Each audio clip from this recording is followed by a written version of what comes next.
নমস্কার বন্ধুরা, welcome to Gurukul study centre. My dear student, আশা করি প্রত্যেকেই তোমরা ভালো আছো। তো চলো, তোমরা কলকাতা পুলিশের যে প্রিলিমস এক্সাম দিয়েছিলে তার আজকের কাট অফ বিষয় আমি তোমাদের একটা ভিডিও প্রোভাইড করতে চলেছি। হ্যাঁ, এর আগে তোমরা হয়তো অনেক অনেক অনেক কাট অফের ভিডিও দেখে নিয়েছো এবং মেসেজ করেছো, হোয়াটসঅ্যাপ করেছো যে স্যার আমার এত হচ্ছে, আমি কি পাবো ডাক। তো এই নিয়ে দুদিন ধরে প্রচুর ফোনস প্লাস হোয়াটসঅ্যাপ পাচ্ছি। তো তা সত্ত্বেও আজকে আমি তোমাদের একটা কাট অফ বিষয়ে ধারণা দেব যে তোমরা হয়তো অনেকেই বলছো যে স্যার কোশ্চেন খুব তুলনামূলক হার্ড ছিল না, তো সেক্ষেত্রে নাম্বার হয়তো অনেকটা উঠবে, বা কেউ বলছো স্যার কাট অফ অনেক কমে যাবে, কারণ কমে গেলে তাহলে আমরা মাঠ প্র্যাকটিস করবো কিনা। তো এগুলো অনেকের মধ্যে ধোঁয়াশা আছে। প্রথমেই একটা কথা বলে রাখি যে কোশ্চেন মডারেট বা সহজ যেসব কথা বলা হচ্ছে সেসব কিন্তু নয়, কোশ্চেন যথেষ্টই ভালো, মানে সেটা মডারেট থেকে হার্ডই বলা যায়। কারণ কথা হচ্ছে তোমরা যদি দেখো যে হয়তো আমাদের গুরুকুল স্টাডি সেন্টারেও আমরা প্রচুর স্যার এখানে পড়ান, আমাদের অফলাইন ক্লাসটাই আমরা বেশি করে পড়াই।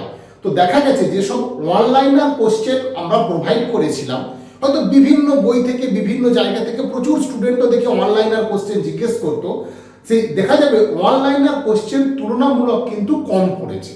যারা ক্লাস করেছিলে, অর্থাৎ যখন টপিক অনুযায়ী ক্লাস করানো হয় তখন যখন ডেপথ হিসেবে পুরো জিনিসটা বলা হয় সেই লেভেলের দেখবে কোশ্চেনই বেশি পড়েছে। তো তোমরা যারা আমার এই ভিডিও দেখছো, বিভিন্ন জায়গায় তোমরা প্রিপারেশান নাও, বা তোমরা যে অনলাইনের বইগুলো ফলো করেছো দেখেছো নিশ্চয়ই, অনলাইনের কোশ্চেন তুলনামূলক কিন্তু কম। তাহলে দেখা যাচ্ছে যারা একটু বেস লেভেল পড়াশোনা করেছে তারাই কিন্তু প্রশ্ন কমন পেয়েছে। এবারে একটা কথা হচ্ছে, যা এই যেহেতু আমাদের এই কলকাতা পুলিশের অ্যাডভার্টাইজ নোটিফিকেশন 2024 ফেব্রুয়ারি মাসে, অর্থাৎ সেদিক থেকে দেখতে গেলে প্রায় 2 বছর, আমি প্রায় বললাম কথাটা, যে 2 বছর পর এই প্রিলিমস এক্সাম হচ্ছে, তাই সেদিক থেকে বলা যায় যে কাট অফ যেটা তোমরা ভাবছো যে খুব কমে যাবে তা কিন্তু নয়। আমি একটু অ্যানালিসিসের মধ্য দিয়ে দেখাচ্ছি। তো যদি তোমাদের মনে হয় না স্যার এটাই ঠিক আছে, অবশ্যই কমেন্ট বক্সে কমেন্ট করবে। আর যদি কাট অফ ঠিক প্রিডিকশন বলে মনে হয়, যাদের মনে হবে, অবশ্যই কিন্তু আমাদের এই চ্যানেলটা সাবস্ক্রাইব করে আমাদের পাশে থাকবে। ঠিক আছে, তো চলো সরাসরি যাই। ভিডিওটা একটু বড় হতে পারে, বিভিন্ন কোয়ারি হয়তো বলবো, তার মধ্যে মনে হচ্ছে দেখবে হয়তো তোমাদের অনেকটাই পজিটিভ মনে হবে। তো প্রথমেই যেটা বলবো যে কোশ্চেনটা আমি একদম হাতে নিয়েই শুরু করেছি। কোশ্চেন যথেষ্টই পুলিশের পরীক্ষার মতো যে কোশ্চেন হয়, 100টা কোশ্চেন 1 ঘন্টা টাইম, সব থেকে বড় ভাইটাল, 100টা কোশ্চেন 1 ঘন্টা টাইম। অনেকের হলেই হয়েছে যে ঘন্টা পড়ার সঙ্গে সঙ্গে মানে 1 ঘন্টার মধ্যেই তাদের ওএমআর সিট এবং কোশ্চেন কিন্তু প্রোভাইড করেছে, সেটা 1 নম্বর ফ্যাক্টর একটা। তো 1 ঘন্টার মধ্যে যখন ওএমআর সিট এবং কোশ্চেন প্রোভাইড করা হয়, 5-7 মিনিট ওইভাবেই চলে যায়। গোল করতে একটা টাইম লাগে, কোশ্চেন পড়ে তাকে আনসার করতে একটা সময় লাগে। তারপর যারা যারা ম্যাথের কোশ্চেনগুলো পেয়েছো, দেখা গেছে একটু লেন্দি কোশ্চেনও কিছু ছিল। তারপর রিজনিং কোশ্চেন কিন্তু ডিসিশন মেকিং কোশ্চেন ছিল। জিকের হয়তো 10-12টা কোশ্চেন খুব সহজ এসে গেছে বলে কোশ্চেনটাকে মনে হচ্ছে সহজ, তা কিন্তু নয়। কোশ্চেনটা যথেষ্টই কিন্তু বলা যেতে পারে স্ট্যান্ডার্ড কোশ্চেন যেটা, এবং আগামী দিনে এই ধরনের কোশ্চেনই হবে, বারবার আমি স্টুডেন্টদের বলেছি। কারণ এক্ষেত্রে রেলের প্রশ্ন, আমাদের যেহেতু Gurukul study centre technical non technical, রেলের আলাদা ব্যাচ করানো হয়, পুলিশের আলাদা ব্যাচ করানো হয়, এসএসসির আলাদা ব্যাচ করানো, সম্পূর্ণ আলাদা আলাদা ব্যাচে আমরা অফলাইনে পড়াই। সেক্ষেত্রে আমরা দেখেছি যে যে প্যাটার্ন পরীক্ষা দেবে সেই প্যাটার্ন রিলেটেড কিন্তু পড়াশোনা তোমাকে একটু লেভেল বাড়িয়ে পড়তে হবে, তবেই কিন্তু প্রশ্ন কমন পাবে। তো চলো সরাসরি শুরু করা যাক। তো আমরা 2025 আসার আগে আমরা 2022-এরটা একবার নজর দিয়ে দিই, হ্যাঁ, তাহলে এক্ষেত্রে বোঝাতে পারবো যে কেন কাট অফটা প্রায় কাছাকাছি যাওয়ার সম্ভাবনা বেশি। তো 2022 আমাদের কি ছিল দেখো, মেল ক্যান্ডিডেট, ফিমেল ক্যান্ডিডেট। তো মেল ক্যান্ডিডেট কত ছিল? 1410, তাই তো। আর ফিমেল ক্যান্ডিডেট প্রথমে কম ছিল, 200 না কত, 250 কাছাকাছি একটা, তারপর সেটা বেড়ে হয় কত, 856। তাহলে এটা হচ্ছে 2022-23-এর যে আমাদের রিক্রুটমেন্ট কলকাতা পুলিশের ছিল, সেটার উপর ডিপেন্ড করবে। 1410 হচ্ছে মেল আর 856 কাছাকাছি ফিমেল ক্যান্ডিডেট। সেখানে ইউআর এর কাট অফ কত ছিল? 64, 100-এর মধ্যে 64। ইউআর যেটা মেল ছিল 64, ফিমেল কত? 44.5। ওবিসি এ কত ছিল 56.75, ওবিসি এ লেডিস কত ছিল ফিমেল 27.25, ওবিসি বি কত 64.25, ওবিসি বি ফিমেল কত 39.25। এটা স্ক্রিনশট নিয়ে নিতে পারো, তাহলে তোমরা আরেকবার পরে দেখতে পাবে। OBC B 39.25। এসসি কত, এসসির মেল ছিল 55.75, এসসির ফিমেল কত 35.25, এবং এসটি কত ছিল 37.25, আর এসটির ফিমেল ছিল কিন্তু 33। এই ছিল 2022-23-এর যে পরীক্ষা আমাদের হয়েছিল কলকাতা পুলিশের, সেই নোটিফিকেশন তার যে কাট অফটা বললাম। এবার দেখো আমি এখানে চলে আসি যে আমাদের কলকাতা পুলিশের কিছুদিন আগে কিন্তু একটা ডাব্লিউপি পরীক্ষা হয়ে গেছে। যদি পরীক্ষাটা একটু ডিউরেশনে হতো অবশ্যই কিন্তু কাট অফ অনেকটা কম হতো। প্রায় এত ছেলে চলে যাওয়ার পর দেখা যেত একটা ভালো অঙ্কের কাট অফ কিন্তু কমে যেত। তার সেটা হয়তো সিস্টেমেটিক প্রসেসে হয়তো অনেকে জয়েন না করতে পারতে, পরবর্তী ক্ষেত্রে কাট অফ হয়তো কমলেও কমতে পারে, সেটা পরের কথা, অন্য অ্যানালিসিসে আসবো। আজকের বিষয়টা যদি আমরা দেখি যে কি বিষয়টা, যে এবারের পরীক্ষার্থী ছিল প্রায় 8 লাখের কাছাকাছি, হ্যাঁ 7.5 লাখ 8 লাখের কাছাকাছি পরীক্ষার্থী ছিল। অ্যাটেন্ডেন্স বিষয়টা কিন্তু সবাইকে একটা ভাবিয়েছে। পরীক্ষার হলে অনেকেই তোমাদের নিশ্চয়ই বন্ধুরা তুমি হলে পরীক্ষা দিতে গেছো, দেখেছো, এবং আমাদেরও যেসব স্টুডেন্ট পরীক্ষা দিতে গেছিল প্রায় এখানে কি প্রেজেন্টের হার 20 থেকে 25% কম, একদম ফ্ল্যাট 20 থেকে 25% স্টুডেন্ট কিন্তু এবারে কম আছে। যেহেতু প্রায় 2 বছর বললাম, 2 বছর কাছাকাছি এক্সাম এর এটা ব্যাপার, তো সেটা ক্ষেত্রে একটা হতেই পারে। এরপর যেটা মেন বিষয় হচ্ছে যে যেহেতু প্রিলিমস এক্সাম, এটা প্রিলিমসে আগের বারে 14 থেকে 15 গুণ কিন্তু স্টুডেন্টকে ডাকবে, এটা কিন্তু সব থেকে ভাইটাল। 14 থেকে 15 গুণ স্টুডেন্টকে ডাকবে, তাই প্রিলিমস এক্সাম, তারপর মাঠ, সেখানে মাঠে আবার বাদ যাবে, তারপর মাঠের পর আবার মেনে বাদ যাবে, তারপর আবার কিন্তু ইন্টারভিউ আছে। তাই এই যে 4টে প্রসেস আছে, ঠিক আছে।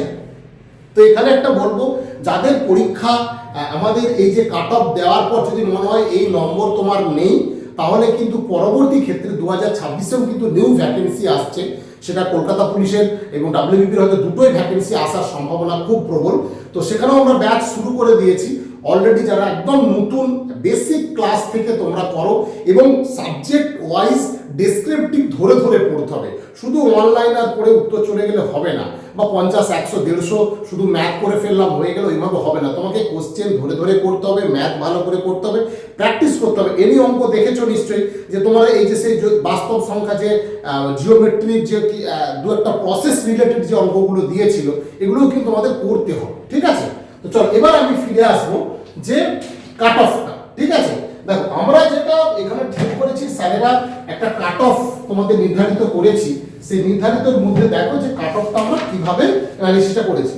দেখো ইউআর যে কথা বলা হচ্ছে, যে ইউআর এর 40, 42 বা কেউ বলছে 45 পেলে সে মাঠ করতে শুরু করে দাও, সেটা কিন্তু না হবার সম্ভাবনাই আমার মনে হয় খুব প্রবল।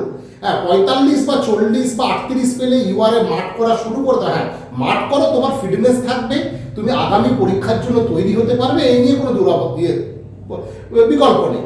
কিন্তু ইউআর এর কাট অফ 50+ কিন্তু হবেই হবে, কেউ এর থেকে কিন্তু কম যাওয়ার সম্ভাবনা খুবই কম, ঠিক আছে। 50 থেকে প্লাস হবে, তবু তার নিচে যাওয়ার সম্ভাবনা কিন্তু খুবই কম। ওবিসি এ যেটা আছে, ওবিসি এ 43+ যারা আছো তারা কিন্তু ওবিসি এ একদম ধরে রাখো, তোমরা কিন্তু কনফার্ম হওয়ার জায়গাতেই আছো, আশা করা যায়, ঠিক আছে। 43+। ওবিসি বি যারা আছো, ওবিসি বি এখানে মোটামুটি এদের খুব একটা ডিফারেন্স হবে না, 44+। মানে 45+ পেলে তুমি কিন্তু ওবিসি বি এর কিন্তু ডাক পাওয়ার সম্ভাবনা এবারে কিন্তু আছে। এসসি যারা আছো, এসসি কিন্তু এখানেও খুব একটা নাম্বারের যে ডিফারেন্স হবে তা না। 41+ যারা থাকবে, এটা কিন্তু খুব নোট করে নাও, 41+ যারা থাকবে তারা কিন্তু দৌড়ানোটা প্র্যাকটিস করা শুরু করো, কারণ যেহেতু 4টে ধাপ আছে সেই হিসেবে কিন্তু এটা বলা হলো। 41+ যার থাকবে, 42, 41, 42 যার আছে, মোটামুটি 41+ থাকলে কিন্তু এইবারে কাট অফ কিন্তু একটা সম্ভাবনা আছে, ঠিক আছে। এসটি যারা আছে তারা কিন্তু 32+, ন্যূনতম 32 এবং তার মধ্যে যারা পেয়েছো তারা কিন্তু রান প্র্যাকটিস শুরু করো। তাহলে আমরা মোটামুটি একটা আমাদের তরফ থেকে কাট অফ যেটা হওয়ার একটা সম্ভাবনা আছে, অবশ্যই এটা সম্ভাব্য কাট অফ, যেহেতু দীর্ঘদিন ধরে স্যারেরা পড়াচ্ছেন এবং আমরা পড়াচ্ছি, তারপর থেকে বেস করে একটা কাট অফ, যেহেতু এটা প্রিলিমস মেন প্রিলিমস, তারপরে গ্রাউন্ড আছে, মাঠ আছে, ফিজিক্যাল আছে, তারপর মেন্স আছে, তারপর ইন্টারভিউ, তারপরে ডব্লিউবিপির ক্ষেত্রে কিন্তু আলাদা ছিল, কারণ সেখানে একটাই পরীক্ষা ছিল, তাই সেখানে কাট অফ কিন্তু অনেকটাই বেশি হওয়ার সম্ভাবনা বরাবর। ঠিক আছে, এটা কিন্তু এই মেজার এটা তোমরা রাখো। এবার ফিমেলের ক্ষেত্রে কি, ইউআর যারা ফিমেল আছো, ইউআর ফিমেল মোটামুটি ধরে রাখো তোমরা যারা 41+ পাচ্ছ তোমাদের কিন্তু ডাক পাওয়ার সম্ভাবনা বেশি, 41+ ফিমেল। ঠিক আছে, 41+। ওবিসি এ কত, ওবিসি এও এখানেও আমরা ঠিক করেছি, ওবিসি এর ক্ষেত্রে মোটামুটি যারা 38 থেকে 39, 38+ যারা হচ্ছে তারা কিন্তু সম্ভাবনা এখানে কিন্তু বেশি আছে।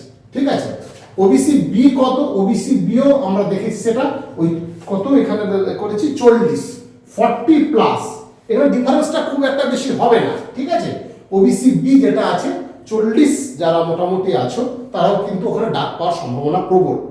এসসি যারা আছো, এসসির ক্ষেত্রে আমরা এখানে যেটা ঠিক করেছি 36+ যারা আছে তারা কিন্তু এই নম্বরে ডাক পাওয়ার সম্ভাবনা প্রবল, 36 যারা আছো। আর এসটি যেটা যারা আছো তারা হচ্ছে 27+ যারা এসটি আছো তারা কিন্তু মাঠে ডাক পাওয়ার জন্য তোমরা প্রস্তুতি নিতে শুরু করো। ঠিক আছে, তা এই কাট অফ সম্ভাব্য কাট অফ আমাদের গুরুকুলের স্যারেদের তরফ থেকে আমরা এটা করেছি। আশা করছি এই কাট অফের সম্ভাবনাই খুব প্রবল।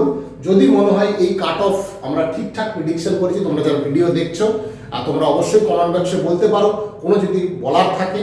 এবং আশা করছি, কারণ যে ধরনের প্রশ্ন হয়েছে সে প্রশ্নের লেভেল কিন্তু খুব সহজ নয়, প্রশ্ন মডারেট, সে কথা বলানো মডারেট থেকে হার্ডই বলা যায়, কারণ ওই 1 ঘন্টার মধ্যে এই লেভেলের অঙ্ক এবং রিজনিংও কয়েকটা রিজনিং ছিল, দেখতে মনে হচ্ছে সহজ কিন্তু ডিসিশন মেকিং রিজনিং সেখানে টাইম ফ্যাক্টরটা কিন্তু খুব ভাইটাল। তাই অনেকেই কোশ্চেন হয়তো সময় পেলে করতে পারতো, তার জন্য কিন্তু অনেকে করতে পারেনি।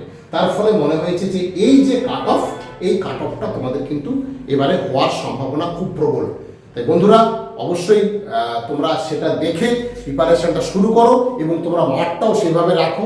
আর মাঠ করলেও কিন্তু আমাদের লস নেই, কারণ 2026-এর নিউ ভ্যাকেন্সি আবার আসছে, সেই ভ্যাকেন্সিতে তোমাদের কিন্তু পেতেই হবে। কারণ এবারে যে ডাব্লিউবিপি এবং কেপিতে প্রচুর ভালো ভালো স্টুডেন্ট, আমাদের যেটা মনে হয়েছে অনেকটাই কিন্তু স্টুডেন্ট এবারে কমে যাবে, তাই তোমাদের কিন্তু সেকেন্ড সুযোগ থাকছে। তোমরা সিস্টেমেটিকভাবে অনলি অনলাইনার কোশ্চেন না পড়ে সাবজেক্ট ওয়াইজ ডেসক্রিপটিভ টাইপের কোশ্চেন ক্লাস রিলেটেড তোমরা করো, দেখবে অনেকটা প্রফিট পাবে। ঠিক আছে, প্রত্যেকেই ভালো থেকো। অবশ্যই যদি আমাদের গুরুকুল স্টাডি সেন্টারটা কলকাতা গড়িয়া স্টেশনের কাছে, আমরা অফলাইন ক্লাস এবং অনলাইন ক্লাস, এখানে মেসে থাকার ব্যবস্থা আছে, মাঠের ব্যবস্থা আছে, সব আমরা এগুলো এখানে অ্যারেঞ্জ করে দিই। তো তোমাদের যদি যোগাযোগ করার দরকার থাকে অবশ্যই যে নম্বর আমরা দিয়েছি সেই নম্বরে যোগাযোগ করে নাও এবং সেখান থেকে তোমরা বিভিন্ন কোয়ারি বা বিভিন্ন তথ্য এর থেকে তোমরা জানতে পারবে। ঠিক আছে, প্রত্যেকে ভালো থেকো, ভালো করে প্রিপারেশনটা শুরু করো। আর ডাব্লিউবিপি স্টুডেন্টদের বলবো, যারা মাঠ প্র্যাকটিস করছো, ঠান্ডা পড়ছে, অনেকেই পায়ের মাসেলের টান পড়ছে প্রচুর, আমাদের স্টুডেন্টও প্রচুর আছে, প্রত্যেক দিনই নতুন নতুন তথ্য পাই। তো তোমাদের বলবো একটু সাবধানে মাঠ প্র্যাকটিস করো, কারণ খুব তাড়াতাড়ি কিন্তু রিক্রুটমেন্ট দিয়ে দেবে, মানে মাঠ দিয়ে দেবে এবং রেজাল্ট বেরিয়ে যাবে। তারপরেই কিন্তু রেজাল্ট বেরিয়ে গেলে মাঠের সময় কিন্তু একদম নেই, তাই তোমরা মাঠটা খুব ভালো করে প্র্যাকটিস করো। ঠিক আছে, প্রত্যেকে ভালো থেকো, ভালো করে পড়াশোনা করো।